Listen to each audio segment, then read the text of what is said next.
Good afternoon, everyone, and welcome to How to Submit a UEDA Awards of Excellence application, a webinar designed to provide support to institutions considering submitting an application for the 2013 UEDA Awards of Excellence program.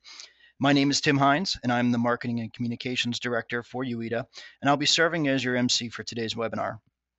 The Awards of Excellence recognizes leading-edge initiatives in university-based economic development and encourages their adoption among UEDA members. Before we get into today's program, I'd like to provide a very quick overview of the University Economic Development Association, or UEDA. Established in 1976, UEDA is the cornerstone membership organization representing higher education, private sector, and community economic development stakeholders. UEDA works to expand economic opportunity in our communities by leveraging research, community resources, campus planning, talent development, and technology commercialization.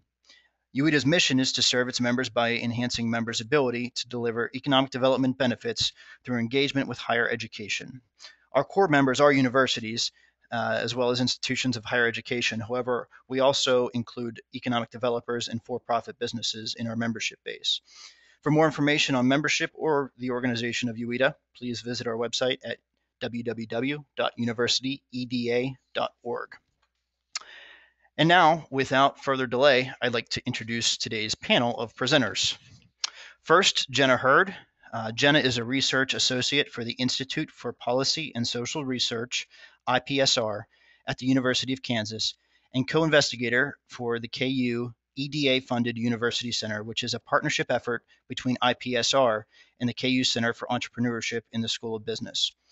In 2012, Hurd served on the peer review panel for the EDA Seattle Region's University Center Forum. Since 1998, Hurd has been an evaluator of the Kansas NSF EPSCoR program, which promotes scientific progress at KU, Kansas State University, and Wichita State University. Jenna is also editor of the Kansas Statistical Abstract, which received KU's Team Award in 2008. Jenna is a past president of UEDA and is currently chair of the 2013 UEDA Awards of Excellence Committee. She's been a member of the awards committee since 2009, and in 2008, her program, IPSR, received the UEDA Award of Excellence in the category of public policy. Next, we have Lindsay Emery. Lindsay is the business development manager for a grant through the West Virginia University Office of Research and Economic Development. The program, entitled LINK, which stands for Linking Innovation, Industry, and Commercialization, aims to develop the innovative culture on WVU's campus by identifying and implementing best practices, managing business development events, and strengthening ties between faculty and graduate students with the private sector. Several key research areas addressed through LINK include security and intelligence research, bioscience and medical research, and energy and environmental research. So welcome, Lindsay. And last, but certainly not least, we have Jim Gann. Jim, as the Director of Technology and Business Development for the University of Missouri Center for Innovation and Entrepreneurship, he teaches and coaches in all aspects of technology-based business. During his tenure with the University of Missouri, he has assisted his portfolio of clients increase sales by more than 109 million, has also helped his clients gain financing in excess of 142 million, and creates or retains more than 585 jobs throughout those clients. Mr. Gann has been identified by campus administration and actively works in the role of ombudsman to those external parties seeking complex commercial relationships with the University of Missouri. And with that, I just want to highlight several housekeeping rules or items. If you have a question, please use the questions feature in the right-hand column. We'll have an opportunity to answer these questions at the end of our presentation, and I'll work with the folks on our panel to determine who will be answering that question. And secondly, today's webinar will be recorded and it will be available on the UEDA website within the next week. So please stay tuned for that. Or if you know of a colleague who is not able to participate today, please make sure that they are aware. It will be on our website, and we'll be sure to get that out through our communications.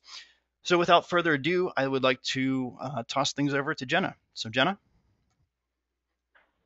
Thanks, Tim. Good afternoon, everyone. I'm so pleased that you could join us for this webinar about our UEDA Awards of Excellence. And as Tim mentioned, the purpose of this webinar is to help you submit your applications. And to do this, we will discuss the awards process, including eligibility, categories, judging criteria, timeline, and finalist presentations. And we have two previous winners that will talk about their projects, how they led a successful application, and the impact of winning national recognition. This webinar will also provide an opportunity for Q&A with the judges and past award winners. It should last about an hour. With regards to eligibility, first, your institution must be a member of UEDA to be eligible. If your institution is currently not a member, it must join before submitting your application. If your organization is affiliated with a UEDA member, the application can be submitted by the UEDA member. While our brochure states that the initiative project must be at least 24 months old, this is just a recommended guideline. If your initiative is not yet completed, or if it was started after July 1st, 2011, it should be at a stage where significant progress and actual benefits can be measured or anticipated. This will make your application more competitive. You can also resubmit an initiative project provided it has not been a UEDA winner. However, if your project was a finalist and you want to resubmit, your application needs to show new and significant results that it did not have when you were a finalist. And we do encourage you to resubmit a project that was not a finalist, as the judging was often close. Let me tell you, sometimes it really was really close on who was going to get that third slot. However, again, we recommend that you revise the application, address the criteria, and have substantial changes to your application. Can an institution submit more than one project? Sure.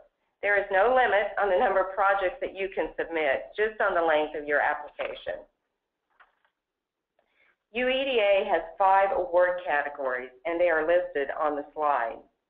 Community-connected campuses focus on the physical development of campuses and their surrounding communities. This category recognizes campuses that stimulate regional economic development and use innovative approaches to campus and community planning that makes the campus a magnet or hotspot for the regional economy. Some examples are a new university building that convenes the community, a new incubator facility, or mixed-use development adjacent to the campus. UEDA's second category, Innovation and Entrepreneurship, focuses on initiatives designed to support startups, high-growth companies, and clusters within regions. Some examples for this would be an angel capital network formed among university alumni, business assistance collaborations, relationship and network building programs for students, faculty, and alumni, and or businesses, or a student incubator. Those would all fit under this category. The next category, Leadership and Collaboration, recognizes efforts by colleges and universities to support the development of collaborative economic development strategies and the leaders that are required to implement them.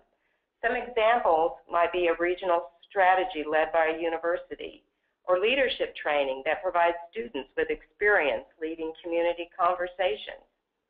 Partnerships, coalitions for regional economic development, where the university plays a key role in forming and facilitating that regional approach. Those would all be examples of leadership and collaboration. Under the category Research and Analysis, the focus is on the capacity of colleges and universities to provide novel forms of research that design the next generation of tools for economic development practitioners. But this category also recognizes campuses that have successfully applied their research skills and tools to improve the economic well-being of their surrounding community, region, or state. Some examples include new analytic tools that take advantage of GIS, quantitative research that helps develop the entrepreneurial ecosystem, or reports that provide useful insights into a community or regional economy. And the fifth and final category that we give out an award for is talent development. This category recognizes initiatives that promote the development of 21st century skills and focuses on partnerships needed to create flexible, responsive career pathways to expanding businesses and the local and regional economies. Examples include collaboration between industry and/or a community college with the university to develop a new certificate program that meets the workforce needs for a region, or early college partnerships to connect K through 12 students with community college or universities that address local talent needs. Our judging criteria. This has changed slightly since, we changed it slightly for 2013. We combine replicability and scalability into one category. And then so we have three categories now. Each category is given equal weight when coming up with the final score for a project. Replicability and scalability means that both large and small institutions can find value in the project initiative, and that the insights, tools, practices, and methodologies can be shared and duplicated. Sustainability, for our purposes, is defined as an initiative that creates value in which others will invest resources. And for originality, we're looking at novel ideas, strategies, and collaborations in the field of university economic development. To help you better understand these criteria, let's go over some of the key questions the judges will be asking. For replicability and scalability, we're going to be asking, how easy will the initiative be to replicate? Does the initiative fit both large and small campuses? Can it, and in that respect, we might be also saying, will it apply to urban and rural? You know, can it easily be scaled in either direction, up or down? Some key questions for sustainability are, does the initiative have a business model that can sustain the initiative beyond its initial funding? How has the initiative's efforts attracted support and interest from clients, participants, and others? For the research projects that, for example, might lead to a new tool for use by practitioners, we might be asking, how will the research tool be maintained and updated? And will it have a lasting impact on the field? Is there a plan for keeping data and results up to date? Under originality, as previously stated, it means introducing new ideas, novel ideas, strategies, and collaborations to the field of university economic development. Some of our key questions that we're going to be asking are, does the initiative or project introduce an innovative way of thinking and doing? How has the initiative differentiated itself from similar programs? Or how has the unique approach, strategies, and ideas impacted its success? Now I'm going to turn the webinar over to two recent award winners to talk about their experiences in leading a successful application. First, we'll start with Lindsay Emery from the West Virginia University. Lindsay, it's all yours. Thanks, Jenna. Good afternoon. I am Lindsay Emery and the Business Development Manager at West Virginia University and manage the Linking Innovation, Industry, and Commercialization Grant Program. I had the honor and privilege to present at last year's UEDA Annual Summit, and this program was recognized as both a finalist and award winner in the category of innovation and entrepreneurship. Next slide, please, Tim. This webinar is mostly focused on helping people in programs that are seeking to submit an application, so I won't spend a lot of time on the details of the LINK program itself.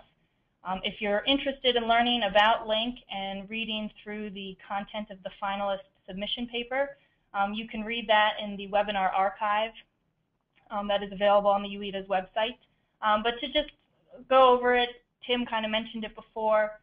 LINK is really focused on connecting faculty, researchers, and graduate students with the private sector, establishing those relationships that lead to research funding opportunities, licensing of technologies, grant partnerships, jobs and internships, and the like, and really contribute both to the innovative culture on campus and the economic development in the surrounding community. So next slide. I mostly want to share kind of some lessons learned when LINK was applying and things that I would recommend for people that are seeking to apply for this year. Jenna mentioned that the 24-month recommendation is an outline, is a recommendation, a suggestion. I will stress that this is extremely flexible. LINK was only 9 months old when we applied for this award, and we were only 13 months old when we actually presented. So the key is really your ability to identify quantifiable impact. So time isn't really the issue, it's just really the impact. Second, focus on the 3 judging criteria, scalability, replicability together, and then sustainability and originality. This is what is judged during the application process, as well as during the presentations given by finalists at the annual summit. If I had to pick one that was the most important, I'd probably say replicability. UEDA is a group seeking and sharing best practices, and so it's really most beneficial to your peers when you share your story about how it can be replicated to different environments, different models and infrastructures of institutions, different budgets, different support systems. But really all 3 are very important, and you should really focus on that both for the application and the presentation. Third, you have an opportunity on the application to write a final statement in 250 words or less, and I'd recommend treating this like the end of a job interview. You know, the HR person has asked all of the questions, and the interview is coming to a close, and they ask, do you have anything else to add? So this is really your chance to provide your creative, inspiring, short and sweet elevator pitch as to why you deserve to be a UEDA finalist. So definitely don't let that go to waste. And then a little thing about if you are selected as a finalist, when you're preparing your presentation, be creative and engaging. LINK used Prezi as something new and interesting for the audience, but really, you know, make it your own. And definitely stick to the 15-minute word limit or time limit that they give you, because they're pretty strict about that. Okay, next slide. So many of you might be asking yourself, you know, why take the time to prepare this application?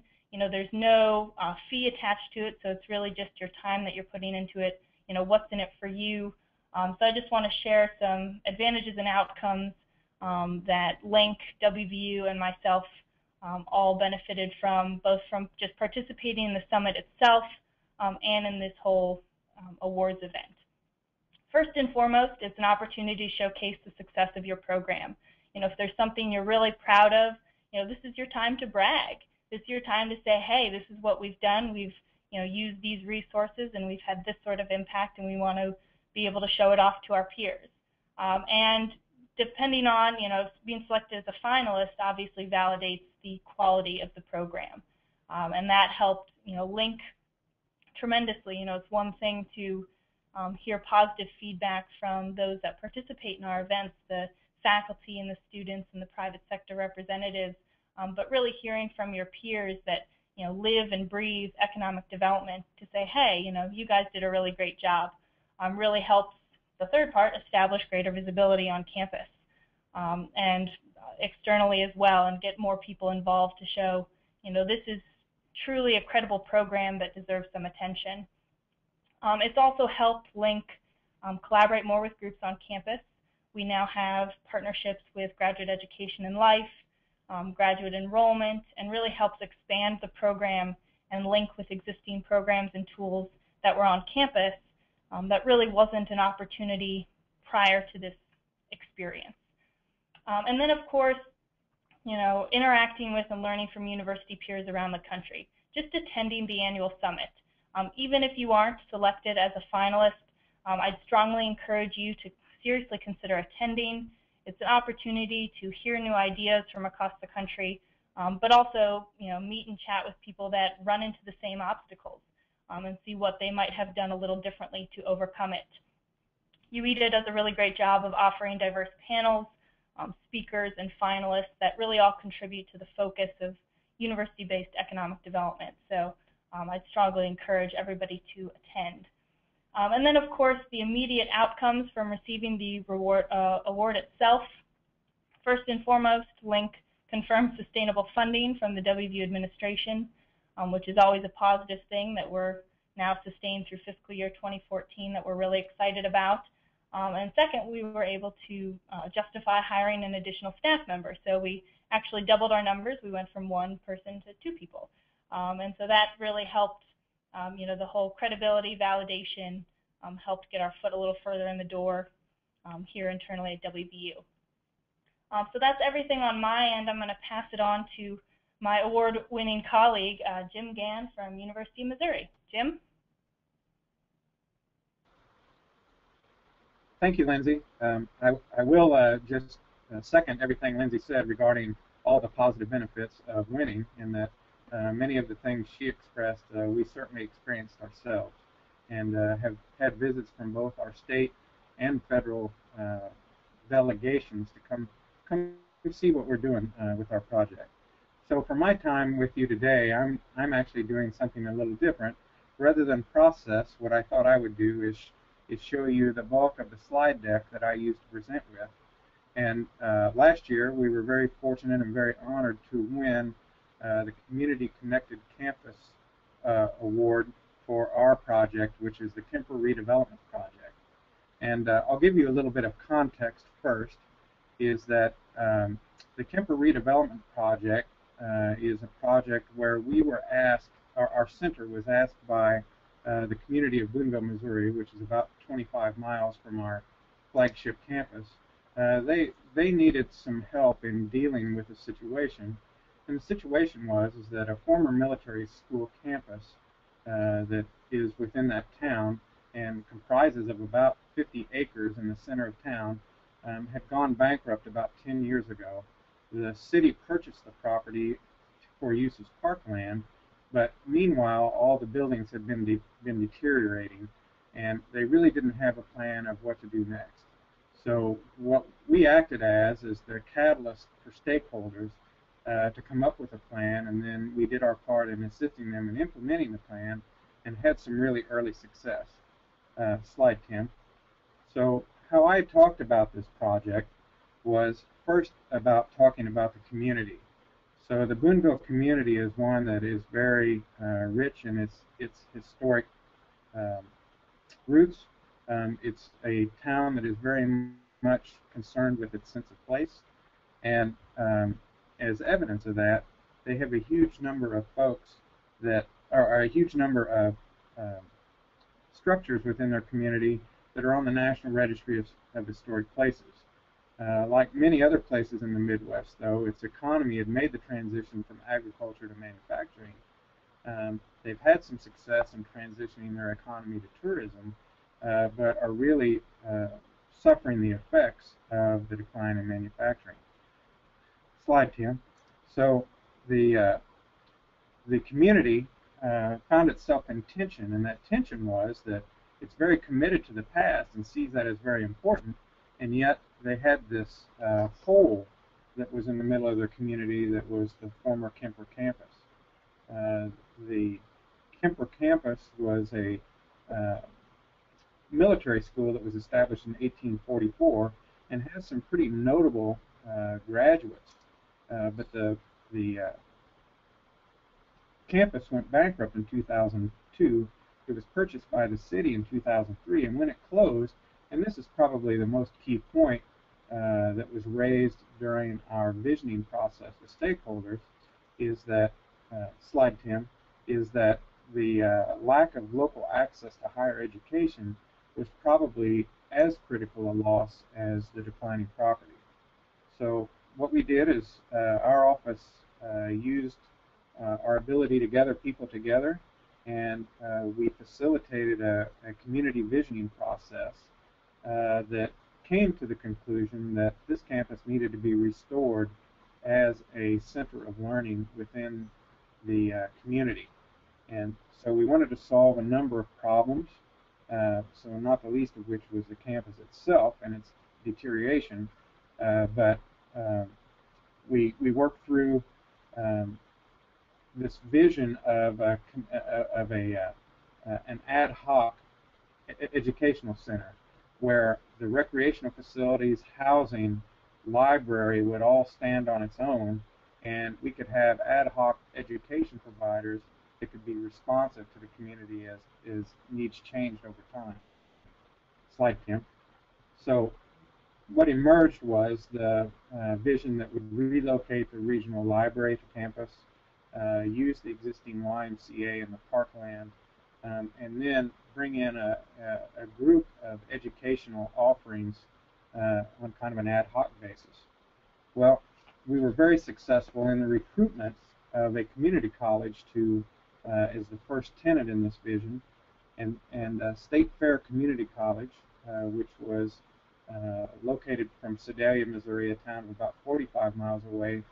They immediately saw the vision that the community was after, immediately committed to opening a satellite campus on this facility, and probably, and you can see the images there of the building they landed in, so that the character of the old buildings held through. So you have modern classrooms, modern gathering spaces within historic buildings.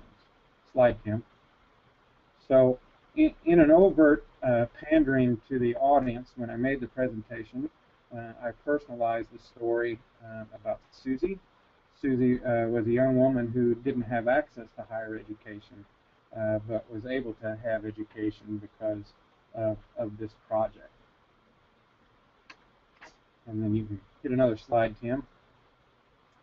So to wrap things up in our presentation, I then talked about what happens next, and we talked about what we were going to do next, and the continued expansion of State Fair, the recruitment of other training partners, and in the time since last October till today, that is ongoing, and I'm happy to report that if all the interest that we've been shown, if everyone were to sign on the dotted line, we'd have some serious problems because the space that we have available would all be taken and more. So that's a good problem to have. Slide, Tim. So lastly, what I did was I communicated the economic impacts that we've had to date. And so there were jobs created, there were investments made, but probably more important to those economic impacts were the was the access to higher education. So that's and what made this project so special for us, slide 10 again, is that if you've ever been part of something where it's so special when you're a part of it and you can feel that, that's the feel this project had and continues to have to this day. And we were only able to do that with a team of folks. And so the catalyst that we provided was bringing these folks together to make things happen. And it's so fulfilling. We're looking forward to quite an exciting future. So I wanted to take you through the slides and how we presented them and how we tried to tell the story. And this is what we did. So Jenna, I'll turn it back over to you for closing comments. Thank you, Jim and Lindsay, for sharing your experiences and projects with us, and I am sure that people can see why these projects were winners. Now I'm going to talk for a while about the judging process, and then I will turn the webinar back to Tim for Q&A. Just how does the awards process work? First, UEDA members nominate their initiatives by submitting an online application, and you must do that before the deadline of May 31st. Please note that the application has changed slightly from last year. We've added some questions for clarification and streamlined others. In the application, the entrants must designate a category most appropriate for each entry. However, the award committee may reassign an entry to another category if they feel that the application is better suited for another category. And the decision of the awards committee as to the category most appropriate for an entry will be final. And when we were doing our run-through, we had a question about why would the judge change a category. And we really do make that decision to change when we think it's to the advantage of the application to be in another category. The committee selects up to 3 finalists in each category, and the committee may determine that no entries meet the criteria at a level to be designated a finalist, and we can choose to not make an award in a particular category, and this has happened before. The committee is comprised of UEDA members that include past award winners, UEDA board members, and other UEDA members. Currently, the committee has 13 members. However, the number of judges may be less depending on availability for judging. We will be doing the judging in June and July. Also, judges from universities or institutions with entries in a particular category are not allowed to judge that category. If you are selected as a finalist, it is important that your institution understands that the finalists are required to make a 15-minute presentation at the UEDA Annual Summit, which will be October 27th through 30th in Pittsburgh, Pennsylvania. This requires the financial support of your institution. While the winners do receive the early bird registration rate, it is up to your institution to cover the cost of presenting and attending the UEDA Summit. The Summit participants vote to determine the award winners. The participant need not be a member of UEDA to vote for a category winner. However, to vote, a participant must not be from any of the universities or institutions competing for an award, and they must have listened to all the finalists in a category. The category winners are determined by the project getting the most votes. Simple as that. And please note that the awards committee has the option of choosing an overall UEDA Award of Excellence from the category winners. Members of the committee present at the summit meet after all the presentations have been made to determine if an overall winner has emerged. This is truly a judgment call of the committee members present. UEDA announces the winners at the award banquet at the summit, and a representative of the winning applicant's institution must be present to accept the award. Some application tips for you. This is just further insight based on my years of judging, so I'm going to offer you some tips. I should, throw out a disclaimer here. These are just the opinions of Jenna Hurd here. But first, the abstract. We've moved this from the application. It used to be at the end, and now we've moved it up to the beginning. And this is a 250-word or less summary of your project, and it's going to be the first thing that the judges read about your project or initiative. So be sure that it helps people understand the project and its value. This is their first impression. You may want to wait and write this at the last or draft it and tweak it at the end. But please keep in mind that this is an important thing. And it's also what UEDA will use for press release and other information about the project. Another word of advice is answer the questions in the application directly and succinctly. While the box might let you write several pages, keep it to 1 to 2 paragraphs. You should be able to answer those questions in that amount of words. And please address the criteria, even if you feel a particular one isn't applicable to your project. Tell us why it's not. It's kind of like when you have that job interview, you really do want to answer the questions, even if you have to kind of tailor it around to present what you want to be presenting.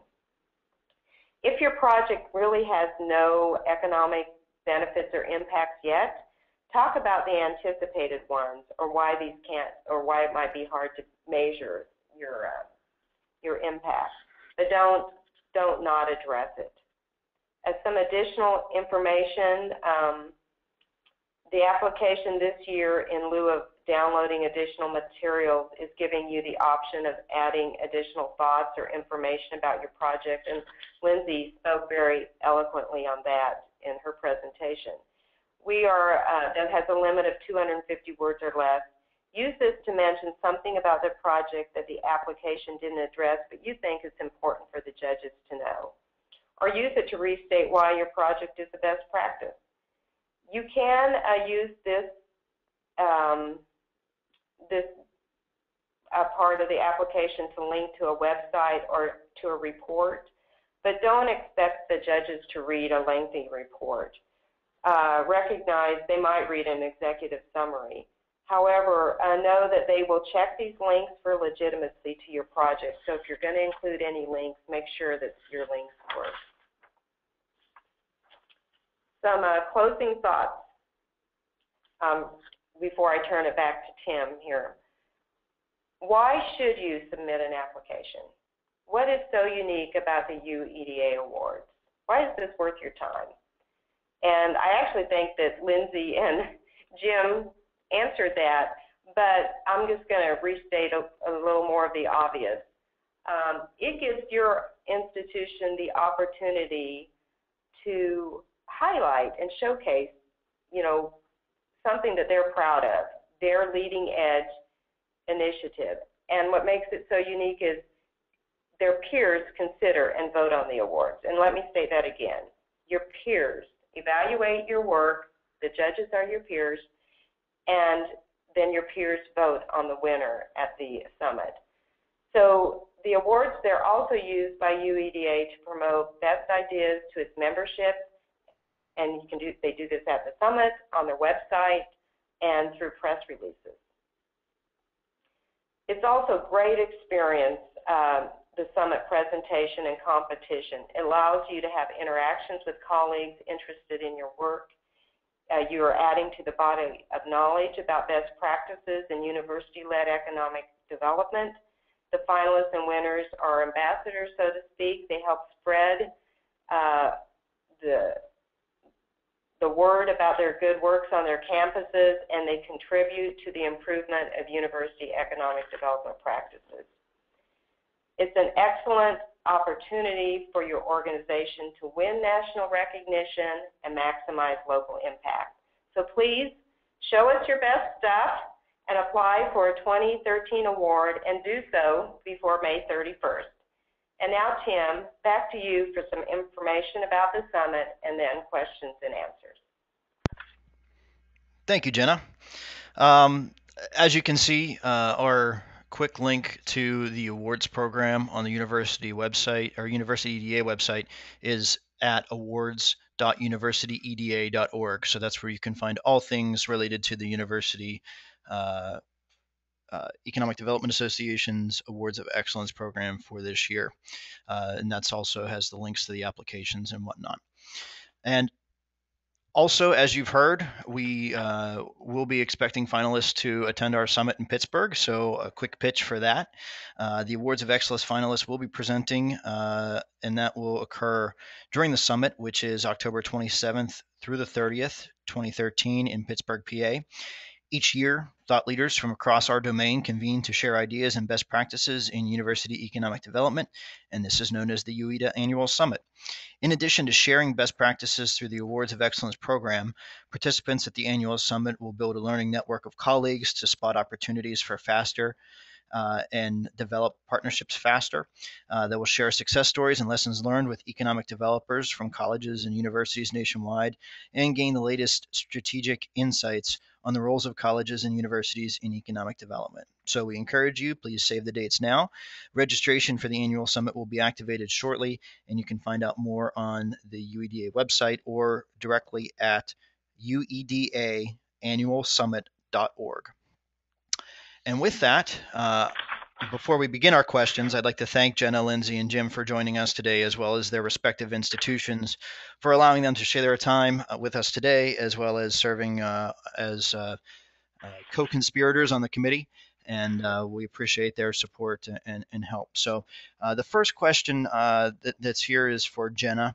How much does it cost to apply for the Awards of Excellence, and is there a cash prize? Okay, it costs nothing to apply, but your time, we do not charge an application fee. So your membership, you must be a member, but you can, enter as often as you like. And there is currently no cash prize, but that might change in the future, but not this year. So just the honor of winning that. Okay. And the next one, Jenna, judges select finalists, but the audience selects the category winners. Is that correct?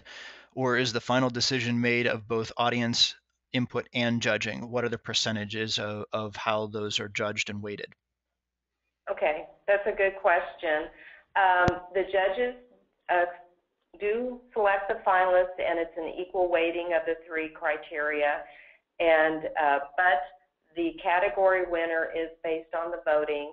Now, if for some reason there were a tie, then the judges would go in and look at probably how their voting went, how the people fell in that, and that would be the tiebreaker. And I don't believe in the last couple years that we've had to use that tiebreaker, but we have used it since I've been judging. Okay, and the next one is for, we'll open both Jim and Lindsay up for this one. What elements of the Link and Kemper projects do you feel made them stand out? What did you emphasize more than other items, and what made them stand out to be successful? Let's start with Jim first. Well, Tim, I think we felt like we had something special just from involvement with the project. But I think what we really wanted to bring home is that we've had the project has had a very powerful positive impact on a community, and it's a community that we were invited into to help solve a problem, and it was just one of those dreams that things fell together really well, and we were able to see positive results early. And knowing how unique that can be in our business, that's what we felt was worthy. And so those are the points that I tried to get on. Okay, and Lindsay? I think for Link, I mean, its greatest, I think, key point that we've had at WVU is just the fact that something hadn't really existed here before. Really an opportunity to connect faculty and students with the private sector, in a rural area that wasn't something that was easily found.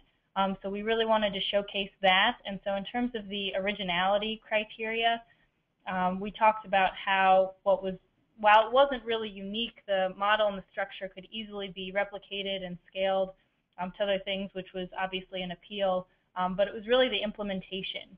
Our actual follow-through and the one-on-one connections with faculty and students and industry, tailoring it to their needs rather than making it this grand-scale thing. I think I would often use the phrase, we were working in the trenches. We were the infantry. And so I could think that was kind of the overall theme of Link, that it was a small program, run on very little money in a very short period of time, that we were able to make such an impact. All right, thanks. This one I think goes back to Jenna, and Jenna, if you need some help with it, I'm happy to assist. But how many entries were submitted last year, and did any one category dominate? I don't think any. We did get some more entries in one category, but I can't really recall. And I think we had like 40. We usually get around 40 applications. So yeah, that's about right. Yeah, and I wanted to just go back a little bit to that last question. I think as a judge, we really look, I in particular look at kind of the originality. If it's a program that's, you know, that's been around, but somebody takes a new twist in how they apply it to their region, those types of things really stand out to me. Just that you have adapted, you know, when something has been adapted for your region or your specific sets of needs in an interesting way. So I'm just going to throw that out. Good. I'll let Lindsay answer this one. Do you recommend attaching videos to the application, the applicant's intention, and including them in the presentation selected? Lindsay, I know you mentioned that you use Prezi for your presentation. How do you feel about attaching videos to the application? Tim, to be honest, your voice is kind of weird and wriggly. I think I understood asking whether or not I did a Prezi presentation, or that I did do a Prezi presentation, what my opinion is using that versus PowerPoint. Is that the question? No, it was regarding attaching videos to the application itself. Do you recommend that? Yeah, you're echoing. Is there any way to type this on the questions? I'm sorry.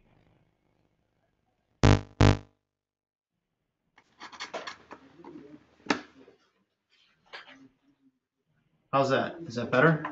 Oh, that is a lot better. I can hear you clearly.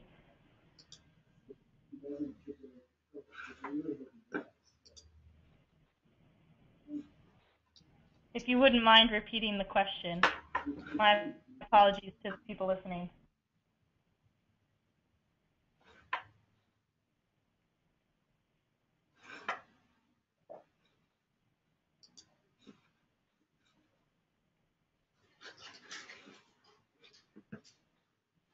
Tim, are you there?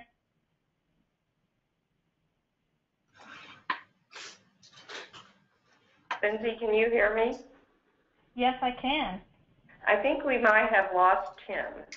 Okay. Did you hear the question, perchance?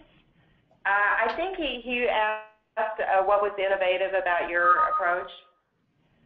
About the approach for the LINK program, or? Yeah. Let's see. I mean, it was innovative in the region just because something like this hadn't really existed, especially within WVU. There had never been anything like this. But I think in my presentation itself, what I said and what I mentioned in the question before was implementation. And I used the analogy of the wheel. You know, the wheel is always round, and people reinvent it all the time. So what makes the wheel original? And it's really how you choose to implement it. And so, you know, we implemented it. It was pretty much internal to begin with, focused on faculty, and then even students were pretty secondary.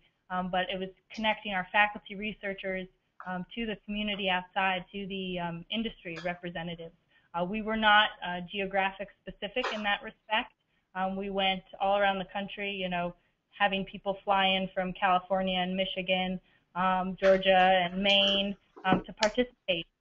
We figure, you know, with the ability of communications and the internet, it makes it possible to be able to reach out, and whoever's interested, that they want to connect with WVU, we want to show that we're a front door, you know, arms open. We want to be flexible to be able to allow for collaboration. So, you know, innovative is a funny word. It's a frequently used buzzword, and people could argue that what I just stated isn't innovative, that everybody does it. But it's really how you choose to present it.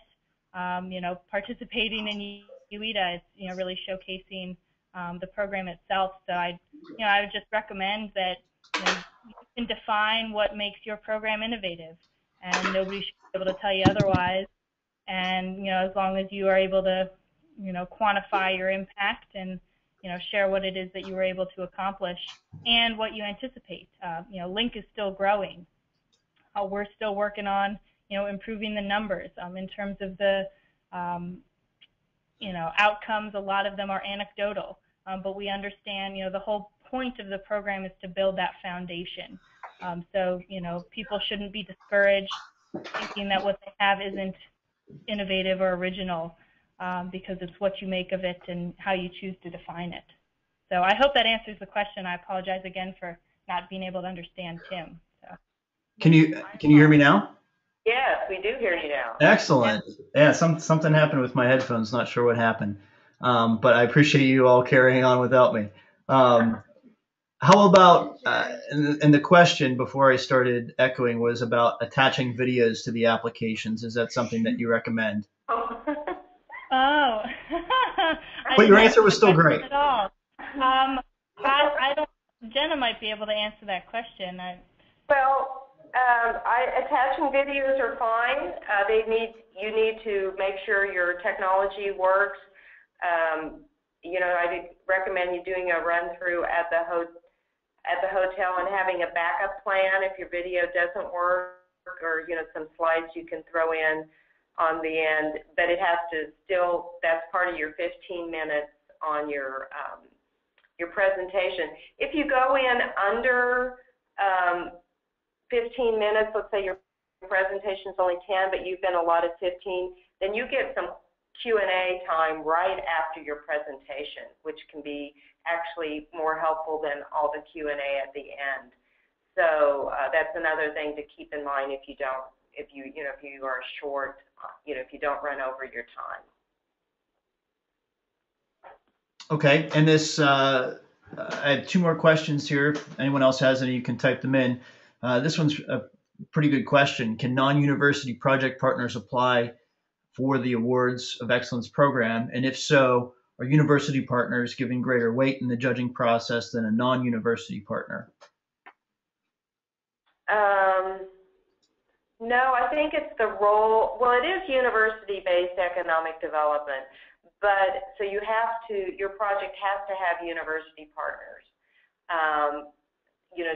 to be part of that. But it really is the level of significance of the role of who's making the application. So, so as long as if you're a non-university partner, but you're affiliated with a UEDA member or a university, and you've had your role has been significant, no, that will be looked at equally. And I believe, Jenna, too, really the only stipulation is you have to be a member. So the non-university applicant can be the member as long as it incorporates a university somehow in the project. That's okay, good. And then the last question is, who would you recommend being on a finalist presentation team to present at the summit if selected? Well, I wouldn't recommend, you're only given 15 minutes, so I wouldn't recommend having a whole bunch of presenters. You can have more than one, but once again, you're limited to your time allowed. So, I think we have maybe seen more than 2 presenters. People are coming and traveling and doing their time, but I think the people that are really most knowledgeable about the program, we have seen, like if a finalist is a student program, that you've had this main person, the staff person responsible for the program, then they've also had the student talk, that type of thing, or they've brought a community person to talk. Just whatever going to showcase your project in its best light is what I'd recommend. And you would know best about that, the people submitting the application. Yeah, and sometimes. Just so long as you stick within that time frame. Right. It's very strict. Yeah, and sometimes we've even had, university presidents or, mayors of local communities, for example, for the Community Connected Campus. We've had them be part of a presentation team as well. There's obviously no limit to who you can bring to the summit. I think that all of those people will benefit from being at the summit. The only stipulation when it comes to the presentation is that those folks that are in attendance at the summit that are from an institution which is presenting in a specific category must abstain from voting at that category, so that Right. the vote, it can't be stacked. So that's all the questions we have. We're pretty much right on time with 5 minutes remaining. So you just gained 5 minutes in your day back. So we appreciate it. Appreciate you all being here. If you do have any future questions, you can make sure you submit information through our website or questions through our website. A couple key dates that we mentioned. May 31st is the deadline for the awards. So you have a little bit over a month to a month and a half to complete those. And then be sure to save the date for the annual summit, which is in Pittsburgh, PA, and that is going to be October 27th through the 30th. So with that, again, I'd like to thank Jenna, Jim, and Lindsay for being with us today, and their institutions for lending them to us today and ongoing as their work through UEDA continues. And I appreciate you all being here, and have a good afternoon. Thanks.